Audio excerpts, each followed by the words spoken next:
ઓમ સચ્ચિદાનંદરૂપાય વિશ્વોત્પત્યાદિહેતવે તાપત્રય વિનાશાય શ્રી કૃષ્ણાય વયમ નમઃ.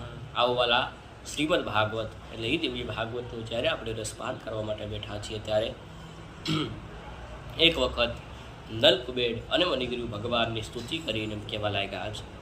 યોનતા ભગવાનની સ્તુતિ કરે છે નલકુબેર અને મણિગ્રીવ. કેમ તો એમ કહે છે કે દેવર્ષિ નારદના શ્રાપને લઈ અને એક વાત સ્ત્રીનો સંઘ હતો અને સ્ત્રીના સંઘમાં જઈ અને નળકુબેર મણિગ્રીવ જ્યારે સ્નાન કરતા હતા અને સ્નાનને લઈ દેવર્ષિ નારદ પસાર થયા અને દેવર્ષિ નારદના પસાર થવાને લઈ એક ઘટના ઘટી છે કે સ્ત્રીઓએ પોતાના અંગ ઢાંક્યા પણ નલકુબેર અને મણિગ્રીવ એક જગ્યાએ ઊભા રહ્યા, સ્તંભ થઈ અને ઊભા રહ્યા. દેવર્ષિ નારદે શ્રાપ આપ્યો, જાઓ તમે ઝાડવા થઈને જન્મશો.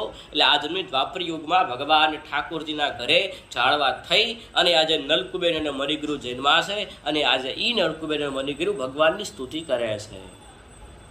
વાણી ગુણાનું કથને શ્રવણો કથાયા હસ્તૌ ચ કર્મ સુમનસ્તવ પાર્દયોર્દા સ્મૃત્યામ શિરસ્તવ નિવાસ જગત પ્રણામે દ્રષ્ટિશતામ દર્શને સ્તુભવત્તનૂના.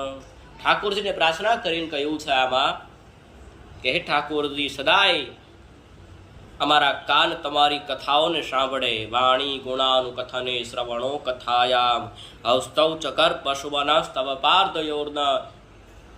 અમારા હાથ અને અમારા પગ તમારી યાત્રા કરે, અમારા હાથ તમારા સેવાઓમાં લાગેલા રહે.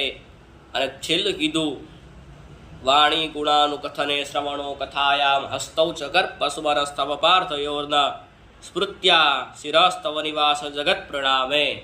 સદાય અમારા હાથ તમને અમારું મસ્તક તમારા ચરણોમાં રહે. જગત પ્રણામે દ્રષ્ટિ શતામ દર્શને.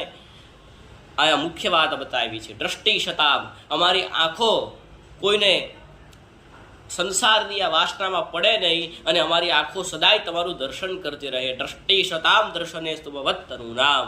એવો ભાવ અહીંયા નલકુબેર અને મણિગ્રીવે કર્યો છે. એ જ ભાવ સાથે જય હિન્દ, ભારત માતા કી જય. હરિઓમ તત્સત. તમને આ વિડીયો પસંદ આવ્યો હોય લાઈક કરજો, શેર કરજો અને ચેનલ સબસ્ક્રાઈબ કરજો. જય દ્વારકાધીશ.